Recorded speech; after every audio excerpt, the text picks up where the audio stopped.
देख रहे हैं नेटवर्क 33 राजकुमार के साथ।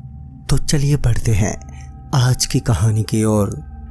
उस दिन मैं और मेरी छोटी बहन शाम का खाना पीना खाकर छत पर टहल रहे थे और टहलते टहलते मैं अपने एक रिश्तेदार के यहाँ फ़ोन करने लगी।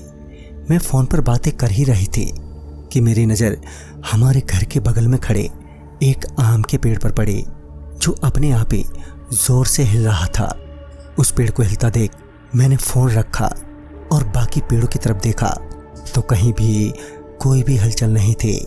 सबके सब पेड़ शांत थे सिवाय उस आम के पेड़ के। और देखते ही देखते उस आम के पेड़ से ढेर सारे चमगादड़ हमारे ऊपर से उड़ते हुए निकल गए। अचानक से इतने सारे चमगादड़ों को आता देख मैं बुरी तरह से घबरा गई और अपनी आंखें बंद करके नीचे बैठ गई। जब मैंने फिर से उन चमगादड़ों की ओर देखा तो पता नहीं वो चमगादड़ कहाँ गुल हो गई।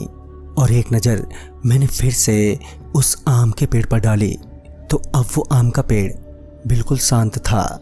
ये बात मैंने अपनी छोटी बहन को बताई तो उसने मुझसे कहा, नहीं दीदी, मैंने तो कोई चमगादड़ नहीं देखी और ना ही कोई पेड़ हिलता हुआ देखा। वो इतना बोलकर नीचे चली गई और मैं छत पर यही सोचती रह गई कि भला ऐसे कैसे हो सकता है। मैं अभी उस पेड़ की तरफ देखकर ये सब सोच ही रही थी कि तभी मेरे कानों में पायल की छन छन की आवाज़ गूंजने लगी और वो आवाज़ सुनते ही मैं डर के मारे नीचे भाग आई। मैं डरी सहमी अपने बिस्तर पर पड़े यही सोच रही थी कि ये सब क्या हो रहा है मेरे साथ कि तभी मुझे कुछ गिरने की आवाज़ सुनाई दी। फिर मैं अपने बिस्तर से उठी ये देखने के लिए कि आखिर क्या गिरा। वो आवाज़ किचन की तरफ से आई थी। तो मैं जैसे ही किचन में दाखिल हुई तो मेरी आंखें फटी की फटी रह गईं और जोर से चीखी। चीख सुनकर मम्मी पापा तुरंत ही आ गए और मैंने उन्हें चीखते हुए कहा, वो कोई था अभी बाहर। दरअसल किचन की खिड़की के बाहर मुझे एक भयानक औरत दिखाई दी जो तेज तेज आम के पेड़ का चक्कर लगा रही थी। जब मेरे घर वालों ने खिड़की से झांककर बाहर की तरफ देखा तो बाहर कोई भी नहीं था और उन्होंने मेरी बातों को नज़रअंदाज करते हुए कहा, बेटा कुछ भी तो नहीं है बाहर, खामखा डर रही हो, चलो जाओ सो जाओ अब। मैं अपनी फूलती हुई सांसों के साथ कमरे में चली गई और पूरी रात डर के साए में बीती।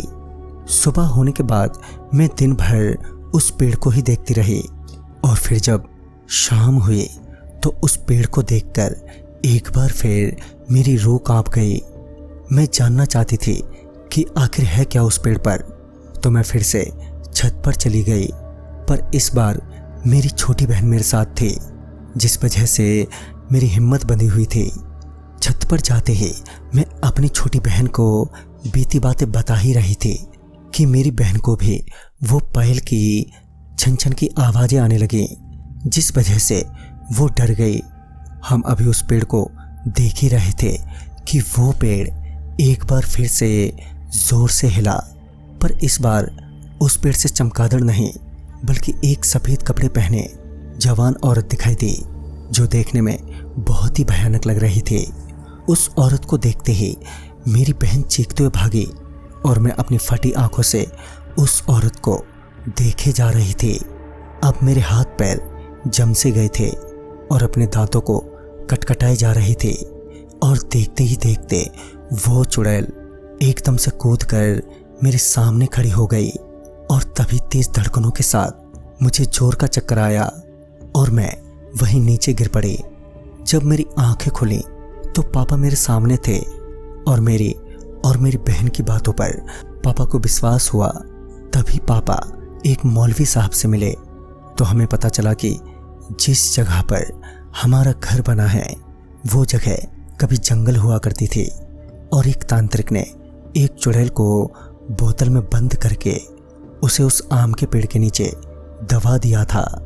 पर खुदाई के दौरान वो बोतल फूट गई थी जिस वजह से चुड़ैल बाहर आ गई और उस पेड़ पर रहने लगी। खैर मौलवी साहब से बात करने के बाद मौलवी साहब उस चुड़ैल को ले गए पर हमने गांव से बाहर घर बनवाते समय ना तो उस जगह के बारे में जानकारी ली और ना ही कोई पूजा पाठ की, जिसका परिणाम हमें भुगतना पड़ा। पर उस दिन के बाद फिर कोई हादसा नहीं हुआ। तो दोस्तों, इस कहानी में बस इतना ही।